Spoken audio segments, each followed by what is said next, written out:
Welcome to Ask Ron. We're back for another session with Ron this week. We've got a few questions, so we'll go ahead and get started. Sure hope I have a few answers. Okay, Ron, your first question is from Phil Barber. He says, "Hi, Ron." Where's Phil from? Santa Rosa, California. Well, how about that? We actually have a city, okay. Two questions. First, I missed the Control Without Ownership training you did with Jay Connor. Are you going to post it on the site? Well, first of all, I didn't do it with Jay Connor. Jay Connor happened to be in attendance, and the whole training, which was 2 days, Phil, is our Control Without Ownership course. There's actually two ways to get it. One is the physical course that we can ship to you, and the other one is that it's now built into the Quick Start 4-day school. Now, we have another one of those coming up in Seattle. Just finished one in Orlando, and it was a great event, absolutely great event. We'll do another one in Seattle in April. Check our schedule for that. And if you want to call our office, we can send you the course. The course is $9.97, but the whole course with the 4-day training and a whole big old bunch of bonuses is only $24.95, so that's obviously your best option. We are posting a series of videos on the website, 10-15-minute training videos, and some of that is ACTS along with a lot of other stuff. So I think that's what you might be referring to, but we don't ever post an entire course in one place on the site. It's something we actually have to get paid for to send to you. So you can call the office at 800-567-6128 and inquire about it there as well. Okay? Okay, Ron. The other part of Phil's question was, how much effect do you think Obama's new plan to help struggling homeowners will have on our industry? The answer is none, Phil. I don't think anything Obama's going to do is going to affect what we do. And if some people get to refinance at their current over-leveraged value to save their homes, that's great. Those aren't the people that would probably sell or lease option the property to us on the HACS program anyway. And the truth is, many of them won't qualify because the government will make the rules so stringent. And frankly, it ain't going to affect our business anyway at all. We're going to have more than we can do. This week alone, we've done 3, and I'm talking about selling 3 ACTS deals here in our building. We're closing on 3 different ones this week, and they're all 3 ACTS. Okay, our next question comes from Steve Smith, and Steve is from Beverly Hills, Florida. Hey, Steve. Steve says, "Ron, as a new investor, I am having trouble locating investors. I thought that I could incorporate your investor's question, do you have an IRA getting you 8 to 10% return, to a yellow letter and use this to get investors. Ooh. Do you think it would work if I sent to doctors and other professionals, and could it cause problems with the law?" Okay. Well, first of all, you mean private lenders, not investors. And no, you do not want to do that, and it could cause problems with the law. So listen, you're a Gold Club member, and if you are, there's a site right on the Gold Club that we set up for you that's free. Go to your tab on the left on your membership site and pull up private lender site, and go in there and fill it out, and you have a private lender site. Drive people to that to get my CD. Here's a safe alternative to the stock market. Do not be sending letters to people you do not know to solicit money, because the SEC does kind of frown on that. You're supposed to have a relationship with them. See, if they come to my site and order my CD, I now have a relationship with them. I'm not soliciting them for money. I didn't tell them to come and make an investment. I told them to come get a free CD. So that began the relationship. So really, do not send out letters, period, asking for money. Now look, I got to tell you that my attorney says that a private loan is not a security that comes under SEC rules anyway, but I cannot advise you that way, and I have to tell you that it could create problems for you, and I don't want you doing it. Besides, these doctors aren't going to respond to a letter like that anyway.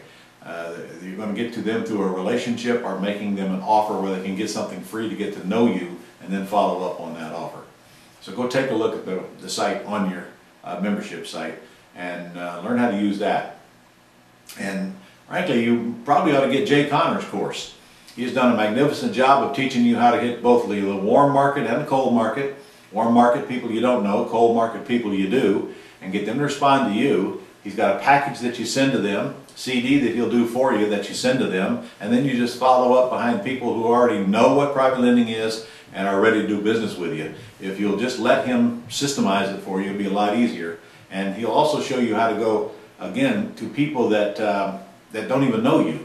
And he's got a website that you can mail letters to of already existing private lenders. So check out Jay Connor's course. In fact, if you're watching this right now, you probably got a email from him in the last couple of days putting you on a bunch of free trainings that he's offering over a series of a couple, 3 weeks. So make sure you get on that. And if you didn't get it, let us know and we will give you the link to get on it to opt into the free course. He's going to teach you how to get private money for free throughout these entire video series. So at least get on that. All right, next question. Okay, our next question is actually a response also from last week's video. This is from Andrew Distad. He had sent in questions last week and he just wanted to let you know that that was a great answer to his question. He appreciated it, but he also has another question. All right. He says that his realtor said, I shouldn't bother making 45% of ARV offers to REOs because it wouldn't be worth the time. He told me to find a different realtor to present those kinds of offers. Now, Andrew, who told you to make 45% of ARV offers to begin with? It was not me. And I don't blame you, realtor. I'd have told you to take a hike as well with that. That is a crazy way to expect to buy real estate. That's not what we do. In fact, you need to get to the Quick Start School, man. The formula to determine Mayo is 70% of ARV minus repairs, not 45% of ARV. You're not going to get any headway with that crazy offer. And besides, there's a lot of individual circumstances that you have to analyze. What kind of neighborhood is it? What kind of shape is it in? Even though the Mayo formula takes in consideration the repair cost, the more repairs a house needs, the farther below Mayo I'm going to offer. Better area it's in, closer to Mayo. Worse area in, less than Mayo. Now I'll tell you that I bought a lot of houses at 45% of ARV or less, but that is not what I'm generally going to offer, and you can't be using that crazy formula. Just fire out blank offers. Again, come and let us train you how to do it correct, man, and actually get something accomplished instead of spinning your wheels and ticking off all your realtors. Honestly, no realtor is going to do business with you, and that should have never come out of your mouth, even if that was your formula. You just tell the realtor what you want to pay. You don't have to tell them how you arrived at that number.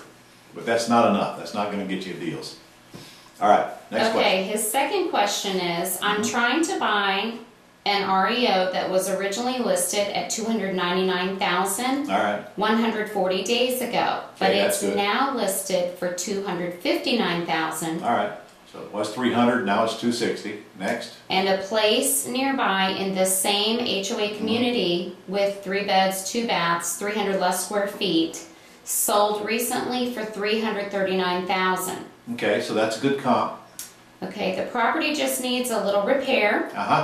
So the location is looking to California. The ARV is $320,000. No, it isn't. You just told me that one sold with 300 square feet less for $339. Is that what he just said? Yes. Well, then the ARV was closer to $350, not $339.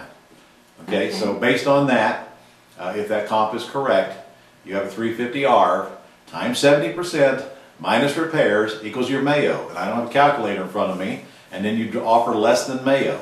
And that's the offer. So I don't know what Mayo is. 70% of 350 is 210, 245 minus, let's say, 10 in repairs. That's 235 is your Mayo. So in this case, what was the asking price again? The asking $259. All right.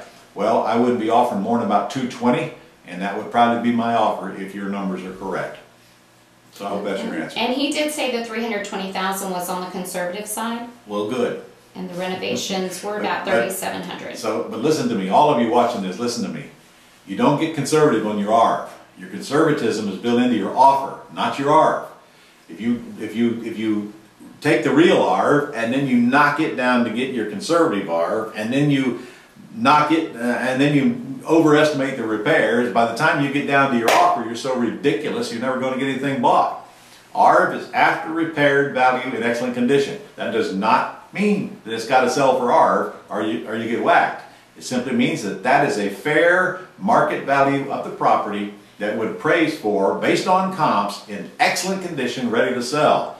ARV on this house is easily $350 if it's 300 feet more than one that's sold for $339 right there in the same neighborhood recently, within the last few months. And so that's what I heard, easy 350 ARV. Okay? Lastly, he wanted to know what entrance and exit strategy you would recommend for someone with no cash or credit who is trying to buy an undervalued REO like this. Okay, if you're going to buy this undervalued REO, I can tell you right now, you're going to need a deposit. And on that property, I would not be surprised if they don't ask for $5,000 deposit based on that price range, minimum of $1,000. So if you can't come up with that, you're in the wrong game unless you get somebody to put that money up for you, because that is non-refundable. Plus, they're going to need proof of funds. Now, proof of funds you can get on the Gold Club site, but remember, that's only proof of funds. That's not the real funds. So you better ask yourself, if I put this thing under contract, now what? And your only extra strategy is two. Either get a private lender to bring the money to the closing table, which means you got to go find the private lender, so you better be watching Jay's videos, or wholesale it. And if you wholesale it, remember that the property has to be closed in the name that you put on the contract that you're offering the bank. So you got to have a friendly buyer that will close in that name, and you're either going to have that buyer be your beneficial interest of your trust because your trustee's name is on the contract, or that buyer is going to close in their entity, one of the two. Now, you can, and I've gotten away with this, you can put in the contract that the buyer reserves the right to close in a different entity.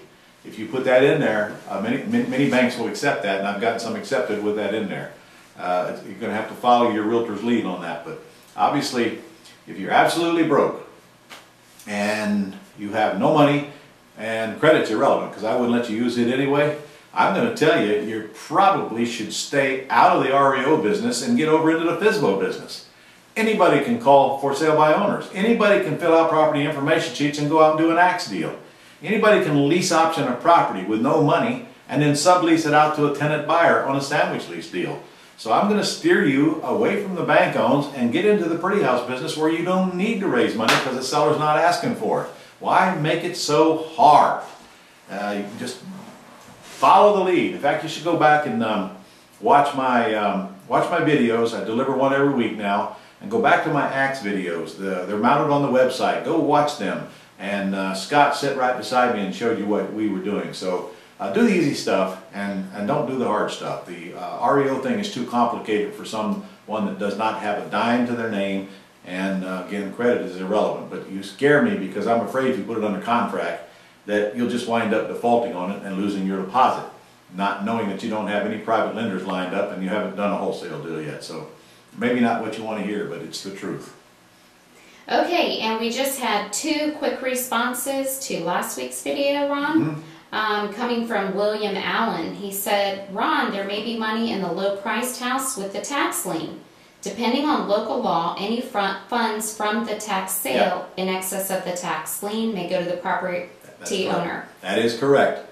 If you are the owner of the property and it goes to a tax deed sale and the bid is higher than the taxes amount, which it almost always is, that balance goes to the owner. In fact, my friend Jack Bosch has bought thousands of properties just that way. He'll be teaching that in our upcoming commercial boot camp that we're doing here in Jacksonville next month. He has a whole system where he goes and buys the property before it goes to the tax deed sale, just to sit around and wait for the proceeds when they buy them at the tax deed sale. So, yeah, you're on the right track there. Okay, and we just wanted to say thanks to Chris Whitwood for his comment. He said, I'm still laughing at the last answer. I'll pay the cost of Gold Club just to have a good laugh. I love you, man. Hey, man, humor's no extra cost. I'll see what we can do, and I'll keep it coming. See you guys next week.